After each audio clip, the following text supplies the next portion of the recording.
Helping your child through the journey of loss. Children face the pain of losing a loved one in ways that are very different from adults. During these tough times, they need their parents by their side, listening and helping them understand what death means so they can move through their grief more gently. It's not an easy journey, but with love and patience, parents can walk alongside their children through those challenging days. Before diving into the details, let's highlight 2 essential things for parents to keep in mind.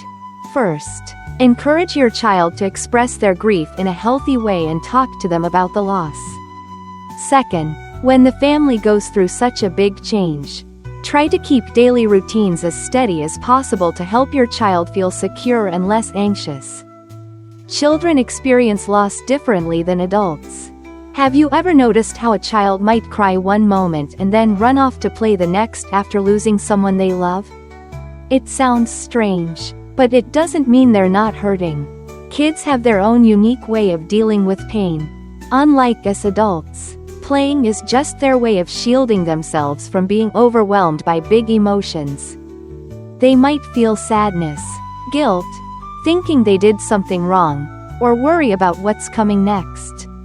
Sometimes, they even get angry at the person who passed away or those around them. For younger kids, you might see them regress a bit, like wetting the bed again or talking in a babyish way.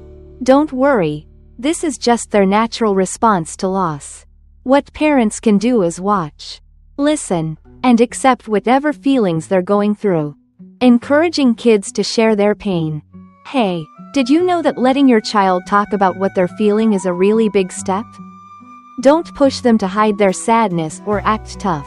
It's okay if they feel sad, mad, or scared. Any emotion is fine. There are lots of ways to help them open up. You could read books about death and grief together and chat about what they're going through.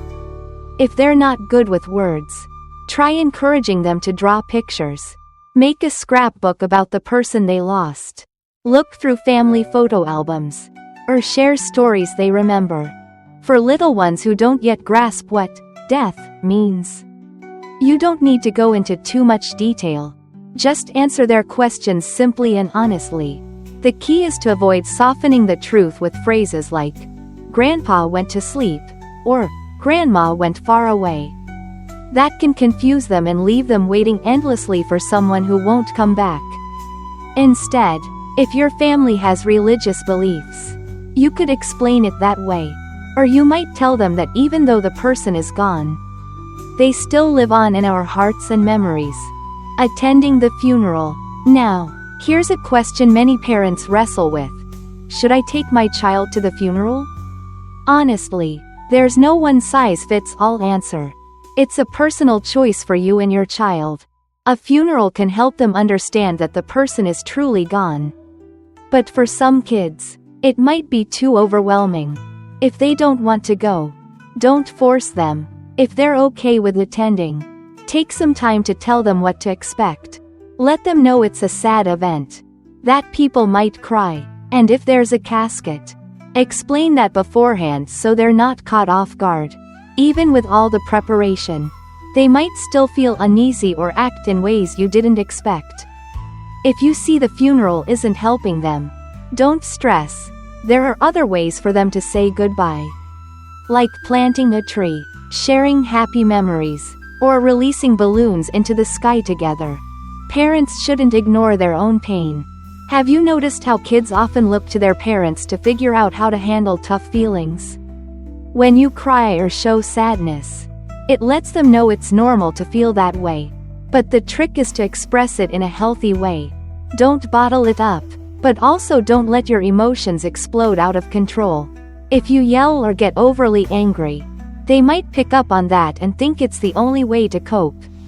Let yourself feel the sadness, but take care of yourself too. You're still their rock. Keeping routines steady during hard times. Don't you find comfort in the familiar? It's the same for kids. When daily life, mealtimes, bedtimes, playtimes, stays the same, they feel safer. It shows them that even with a big loss, life keeps moving forward. If you need a moment to yourself, Ask a relative or friend to step in and help with the kids. Just try to keep their usual schedule as unchanged as possible. Conclusion: helping your child through the pain of loss isn't something that happens overnight. It's a journey that takes a lot of love and patience from parents. Encourage them to share their feelings. Talk about death clearly. And hold on to familiar routines so they feel secure. Even though their way of grieving might look different, you're their most important companion on this road.